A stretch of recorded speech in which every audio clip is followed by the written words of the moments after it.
ciidamada booliska Somaliland ayaa xalay magaalada Burco ee xarunta gobolka Togdheer waxa ay ku xireen wariye Cabdimaalig Muuse Coldoon oo kamid ah wariyaasha ugu caansan Soomaalida.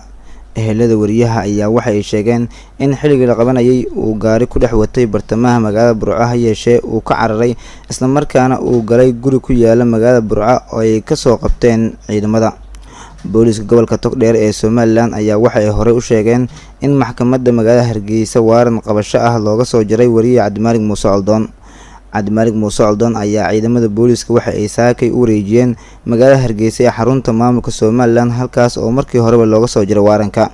Toddobaadadii la soo dhaafay ayaa waxaa jirta hadal heen ku aadan in ciidamada booliska Somaliland ay baadigoobayaan wariyaha oo dhawaan ka soo laabtay qaybo ka mid ah dowlad deegaanka Soomaalida Itoobiya oo warbixino ka soo sameynayay. ma ahan markii ugu horeysay oo wariye Cabdimaalig Muuse Coldoon ee ciidamada booliska Somaliland xabsiga dhigaan, waxaana hore u jirtay in maxkamadda magaalada Hargeysa